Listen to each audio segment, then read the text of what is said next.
तो इग्नू ने जुलाई 2024 सेशन का फ्रेश एडमिशन आप लोग के लिए ओपन कर दिया है। अब आप लोग एडमिशन के लिए अप्लाई कर सकते हो।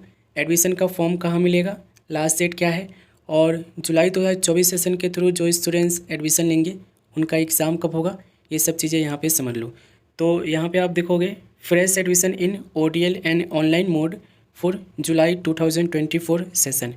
जुलाई 2024 सेशन का ऑनलाइन मोड और ODL मोड के थ्रू जो आपका एडमिशन है वो ओपन करा गया है। अब यहाँ पे देखो, यहाँ पे आप लोग को ये फ्रेश एडमिशन की यहाँ पे आप लोग की 2 लिंक दी गई है। ODL वालों के लिए अलग लिंक है, अगर आप ODL प्रोग्राम के थ्रू एडमिशन लेना चाहते हो तो अलग लिंक है, और अगर आपको ऑनलाइन प्रोग्राम के थ्रू एडमिशन लेना है तो उसका लिंक अलग है। ठीक है, जनरली देखो, अगर आपको BA प्रोग्राम, BCom प्रोग्राम या BSc करना है तो इसके लिए आप लोग को ODL मोड में यानी कि ODL प्रोग्राम वाले लिंक पर क्लिक करके आगे बढ़ना होता है। ठीक है, ऑनलाइन प्रोग्राम वाले में क्या होता है ना कि सारा चीज़ आप लोग का ऑनलाइन होना होता है, उसमें कुछ ही कोर्सेस आपको मिलेंगे। ODL में आपको सारे कोर्सेस, सारे सर्टिफिकेट्स और सारे डिप्लोमा वाले कोर्सेस आपको यहाँ पे मिल जाएगा। अब यहाँ पे आप देखोगे तो जुलाई 2024 एडमिशन साइकिल यहाँ पे आप लोग को दिया गया है, और यहाँ पे लास्ट डेट, फॉर्म, ये सारी चीज़ आप लोग को यहाँ पे बताई गई है। ठीक है, ये देखोगे जुलाई का ये एडमिशन है, और यहाँ पे लास्ट डेट भी आप लोग को अनाउंस करी गई है। ये देख लो, लास्ट डेट जो है यहाँ पे आप देखोगे तो लास्ट डेट आप लोग को इन्होंने 30 जून तक बताया है। 30 जून तक आप लोग फॉर्म को फिल कर सकते हो बिना कोई लेट फीस के। ये डेट जो है आप लोग को इग्नू की तरफ से मेंशन करा गया है, 30 जून तक आप लोग अपना फॉर्म को फिल कर सकते हो।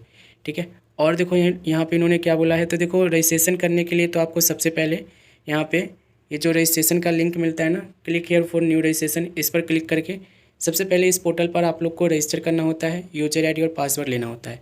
ठीक है, उसके बाद जो है ना आप लोग एडमिशन के लिए लॉगिन करते हो यहाँ से। जब यहाँ से आप रजिस्टर कर दोगे तो यूजर ID और पासवर्ड मिल जाएगा, उसके थ्रू नीचे आपको यूजर नेम और पासवर्ड को डालकर लॉगिन करने का ऑप्शन मिलेगा, तो लॉगिन कर सकते हो।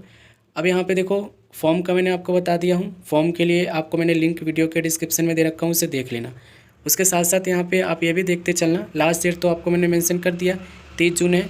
यहाँ पे ये देखते चलना कि आप लोग का एग्ज़ाम कब होगा। एग्ज़ाम देखो, जो जुलाई 2024 सेशन के थ्रू एडमिशन लेंगे, अभी जितने भी स्टूडेंट्स हैं जो जुलाई 2024 के थ्रू अभी एडमिशन ले रहे हैं या लेने वाले हैं, उन सबका एग्ज़ाम जून 2025 में होगा। ठीक है, कब होगा, जून 2025 में आप लोग का एग्ज़ाम होगा, और उससे पहले आप लोग का प्रैक्टिकल, उससे पहले आप लोग का असाइनमेंट, उससे पहले आप लोग का प्रोजेक्ट, ये सब आप लोग का होने वाला है। इन सब के लिए वीडियो मैं आप लोग के लिए बनाऊंगा जैसे जैसे आप लोग का सेशन आगे चलेगा। अब देखो यहाँ पे एक चीज़ समझना, अगर आपको फॉर्म फिल करना है ना तो कुछ डॉक्यूमेंट भी देना होगा, तो डॉक्यूमेंट देख लो। तो डॉक्यूमेंट में इन्होंने बोला है कि डॉक्यूमेंट आपको सबसे पहले तो इनको स्कैनेड कॉपी ऑफ मतलब कि फ़ोटोग्राफ। ठीक है, यहाँ पे इन्होंने अच्छे से समझा दिया, ये देख लो। यहाँ पे आप लोग को इन्होंने बताया है कि आप लोग को फ़ोटोग्राफ देना है जो कि पासपोर्ट साइज होना चाहिए। ठीक है, 100 KB से ज़्यादा नहीं होना, ये भी इन्होंने बोला है। सिग्नेचर और एजुकेशनल सर्टिफिकेट्स, 10वीं क्लास के, 12वीं क्लास की मार्कशीट चाहिए होगी अगर आप ग्रेजुएशन के लिए अप्लाई कर रहे हो तो, और अगर आप मतलब कि पोस्ट ग्रेजुएशन के लिए अप्लाई कर रहे हो तो उस केस में आप लोग की डिग्री चाहिए होगी ग्रेजुएशन की। ये सारे सर्टिफिकेट आपको देने होंगे। ठीक है, इसके लिए भी इन्होंने बोला है, ये देख लो, 200 KB से ज़्यादा का नहीं होना चाहिए। ठीक है, और एक्सपीरियंस सर्टिफिकेट अगर है तो दे सकते हो। ठीक है, बाकी आप कैटेगरी से बिलोंग करते हो, रिजर्वेशन है आप में, तो SC ST OBC जो भी है उसका सर्टिफिकेट आपके पास होना चाहिए। आप उसका सर्टिफिकेट भी यहाँ पे दे सकते हो इनको, फ़ीस में काफ़ी अच्छा आपको रिलैक्सेशन मिल जाएगा। ठीक है, तो ये डॉक्यूमेंट आप लोग को ध्यान रखने हैं। इसके साथ साथ मैंने एग्ज़ाम बता दिया जून 2025 में होगा।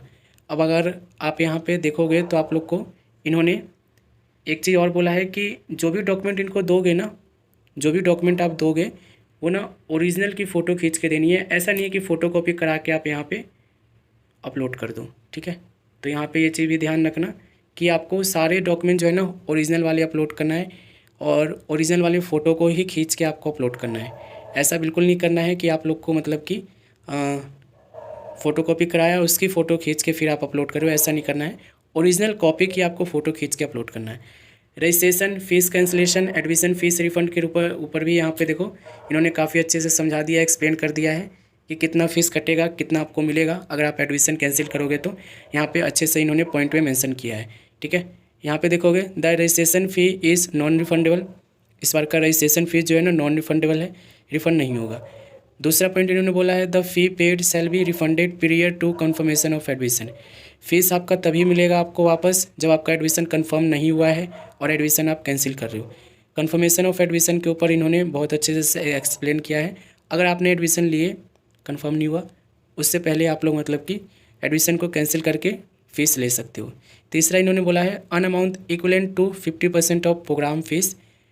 15% प्रोग्राम फीस का, जो भी प्रोग्राम फीस आप लोग का बनेगा, 3,000 बने 4,000 बने, ठीक है, 3 या 4 जो भी बने आपका, उसका 15% इन्होंने बोला है कि अमाउंट जो है ना ये क्या करेंगे, subject to ceiling of 2,000 will be deducted from the fees pay in case request for cancellation received after the confirmation of admission. ठीक है, इन्होंने बोला है कि 15% के लिए इन्होंने कॉलिंग की है आप लोग के लिए, और 2,000 तक बोला है इन्होंने कि 2,000 तक हम एडमिशन कंफर्म होने के बाद अगर कोई बच्चा जो है कैंसिल करवाता है एडमिशन तो 2,000 तक हम फीस में से काट लेंगे। 15% इन्होंने कॉलिंग करी है, 2,000 रुपये अमाउंट बताई है कि ये पैसे आपके काटेंगे अगर आप एडमिशन कंफर्म होने के बाद जो है मतलब कि आप अपना एडमिशन कैंसिल करवाते हो तो। ठीक है, और इन्होंने क्या बोला है, in case of student has opted for soft copy of study material of fees will be refunded after the deduction. ठीक है, फीस ओनली। ठीक है, इन्होंने बोला है कि अगर आप सॉफ्ट कॉपी वाला ऑप्शन सेलेक्ट किए हो ना तो सिर्फ आपको एग्ज़ाम जो आप रजिस्ट्रेशन फीस दे रहे हो वही आपको रिफंड मिलेगा। If a request for cancellation is received from a students who has availed fees exempted and has paid only the registration fees and development fees, only the development fees will be refunded. ठीक है, कोई ऐसा students हो जो मतलब कि reserve है, जिसको मतलब कि एग्ज़ाम फीस वगैरह नहीं देना होता है, तो उनके लिए बोला गया है कि उनको सिर्फ जो है ना मतलब कि रजिस्ट्रेशन फ़ीस जो उनके लिए एग्जेम्प्ट किया गया है, नहीं लिया गया, वो नहीं दिया जाएगा वापस। ठीक है, जो डेवलपमेंट फ़ीस यानी कि जो फ़ीस आप पे करोगे वही आपको रिफ़ंड मिलेगा। No refund fees will be admissible after 60 days of closing date. ठीक है, 16 days of closing date of the admission. ठीक है, अगर आपका एडमिशन जो है जैसे कि देखो अभी तो ये चलने वाला है, एडमिशन का मतलब फॉर्म जो है ना पोर्टल बंद हो जाने के 7 दिनों के बाद अगर आप एडमिशन कैंसिल करते हो तो कोई रिफंड नहीं मिलेगा। ठीक है, इन्होंने अच्छे से एक्सप्लेन कर दिया है, एक और वीडियो बनाऊंगा और अच्छे से। ठीक है, तो होपफुली ये चीज़ें समझ रहे होंगे। एडमिशन नहीं लेना है वो आप डिसाइड करो। ठीक है, बाकी अगर आपको फॉर्म फिल करवाना है ना आप हमें कॉन्टैक्ट कर सकते हो, हालांकि एक वीडियो में पब्लिश करूँगा फॉर्म कैसे फिल करते हैं। ठीक है, चलो इस वीडियो में इतना ही, बाकी मिलते हैं अगले वीडियो में।